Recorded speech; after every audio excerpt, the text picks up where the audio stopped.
Welcome. I'm Clark Korb, a holistic health practitioner offering some pragmatic insights to help you live a happier, more empowered life and embody your optimum potential. Today's topic explores ways of enhancing our receptivity. So, do you consider yourself to be a good receiver? In my personal observation over the years, people often have imbalanced capacities for giving and receiving, and maybe this is obvious to everyone else, but I had originally presumed that a generous person would know the value of giving, and thus they would be comfortable being on the receiving end of this dynamic, and vice versa. And as I observed over the years, this assumption is absolutely not true. It appears that the ability to receive and the ability to give are very separate. And while some people may be very generous and giving to others is easy for them, they may have a hard time receiving. Often this can stem from the appeaser archetype or being the enabler in a codependent relationship on a more extreme example of this. And this is really an example of unhealthy giving, where this is giving from a state of lack. This giving may come from an emotional lack, where they feel like they have to give to appease someone to be responsible for their process. And on the flip side of this, some people may have little to give and want all attention focused on them. This can stem from being the enabled individual in a codependent interaction or someone of more of a narcissistic tendency.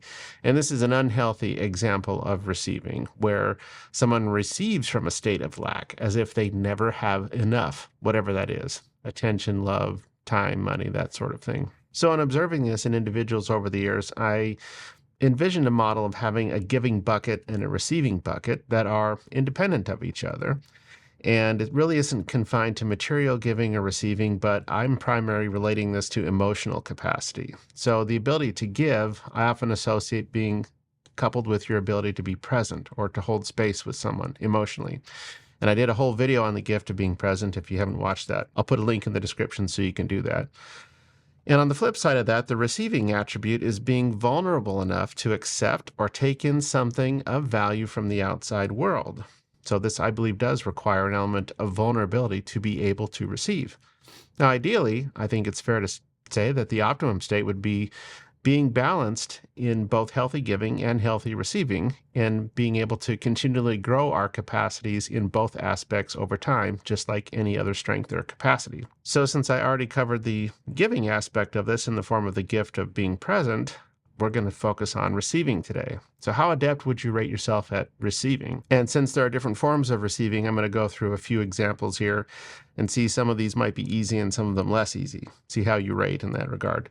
One would just be receiving a compliment. If you find it hard to receive a compliment, you might feel like it's a contradiction to receive praise and also be humble or maintain a healthy sense of humility. And in truth, having a healthy sense of humility is absolutely not in opposition to receiving praise or having a healthy sense of self-worth. Another example is that of receiving gifts. Have you ever noticed some people in your life might be really hard to buy for? It isn't necessarily because they have everything, what do you give the person who has everything, but sometimes it can be an indicator that they don't feel comfortable receiving. They might feel bad about the money that you spent on them. And if you identify in this way, what exactly feels bad? What is it about receiving a gift that is hard for you? Or what about it makes it hard for people to give for you? Do you feel bad if people spend money on you? Those who have experience with giving gifts and having those gifts received with grace and appreciation know how great that feels. So in that sense, if you want to give a gift to the giver, improving your ability to receive a gift with genuine grace and appreciation and gratitude is fantastic. It actually feeds the giver in that sense. Another way that we might be challenged in receiving is receiving love or acceptance or respect or appreciation from other people. Basically, I'm lumping all of these into one general category of receiving positive energy from other people. If you've been in a dysfunctional or codependent relationship where you felt you needed to earn the love, the affection, appreciation, respect, or any other positive energy from someone, you might be biased only to receiving breadcrumbs of any of these above attributes, where you don't feel enough being yourself. And if you don't feel worthy or that you are good enough to receive something valuable from others, you'll find a way to block it. In other words, it doesn't match your internal picture of what you must do or how you must earn that love, affection, appreciation, or respect. This is an example of believing in conditionality. In other words, that Receiving positive energy from other people is contingent on your behavior. It's conditional. This often extends to another form of receiving love, acceptance, respect, or appreciation from yourself. In fact, a block to receiving this love and appreciation from yourself is often causal to blocking the receiving of these things from other people. In other words, if you can't be unconditionally loving or accepting or respecting or appreciative of yourself, how do you expect to be able to receive these things from other people? The other category of receiving that I'm kind of lumping all in one here is that of abundance. Do you notice that you're envious of or maybe even threatened by other people who achieve success in your own field? If you do, this highlights your own internal discord or discomfort with abundance flowing into your business. Alternatively, if you're someone who genuinely celebrates other people's success, especially within your own field, you are embodying your own alignment with the belief that your work and other people's work in the field is of great value to others. And accordingly, the natural consequence of that would be abundance flowing in. In other words, people expressing appreciation for the value of the work that you do or that others do in your field as well. And with this, an unhealthy sense of competition is really belief in a zero-sum game, as if there's not enough to go around, not enough customers, not enough clients, not enough money to go around and compensate everyone who's putting out such good work into the world. And in reality, the truth is this: what's good for the goose is good for the gander sort of thing. This is a reason why multiple car dealerships are often co-located in a similar neighborhood or a region. And in fact, customers in any industry tend to buy and buy repeatedly from more than one vendor in the same industry. So there are plenty of examples that support this. So it's important to look at your relationship to anyone receiving abundance in this regard in your field. And if the idea of someone else being abundant when you don't feel abundant, that's ultimately your own block to receiving in this way. And all of these blocks to receiving ultimately have origins in a belief system around scarcity and worthiness. And if you find any of these to be resonant with you, then I would recommend reevaluating your own relationship to abundance in general or in any one of these specific areas. I did a whole video earlier on cultivating your beliefs, and I'll put a link in the description for that as well if you haven't checked that out. Definitely worth going through in this regard. So once you've kind of evaluated your relative level of receptivity in all these areas, how do you go about improving your ability to receive? Like anything, it's a practice. First, starting with your awareness. Begin noticing your relative level of discomfort of receiving anything from other people, like compliments or small gifts or appreciation and expression of love, money, anything like that.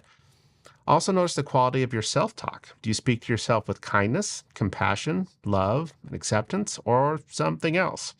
Notice the quality of your receptivity in relationship to other people. Do you receive the kind of appreciation and respect or general reciprocity that you desire in your relationships? Or do you notice yourself going overboard to try and earn any of these things? Also notice the quality of your thoughts around abundance, success, or money in general. Do you tend to be filled more with envy or more with inspiration when you view the success of others? I think that's a really important differentiator. Envy versus inspiration. It kind of tells you which side of the line you're on in terms of being in line with abundance or with scarcity. So with all these exercises, when you're looking to initiate a change, start small. Start by saying thank you to compliments rather than brushing them off.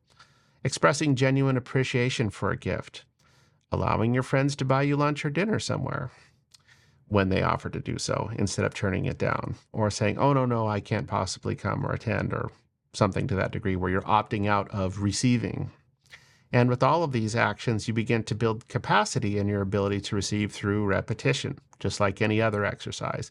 Practice actions of self-love, self-generosity. This would be tending to your own needs or putting the oxygen mask on your own face first before helping others. Another practice that might be a little bit of a challenge would be more judicious in limiting the interactions you have in relationships, primarily with those who reflect a similar generosity of spirit that you desire, and reducing or eliminating time altogether, if possible, with those who do not.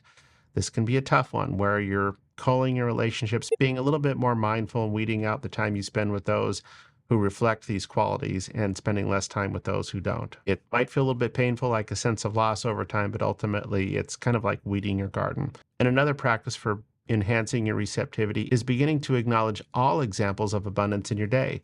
Keep a journal if you haven't done this, and if this is a particularly new practice for you, it's helpful to have something a little bit more tangible to keep track of this.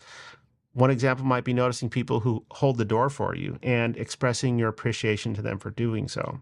Or noticing people giving you the right of way in traffic, letting you enter or emerge seamlessly.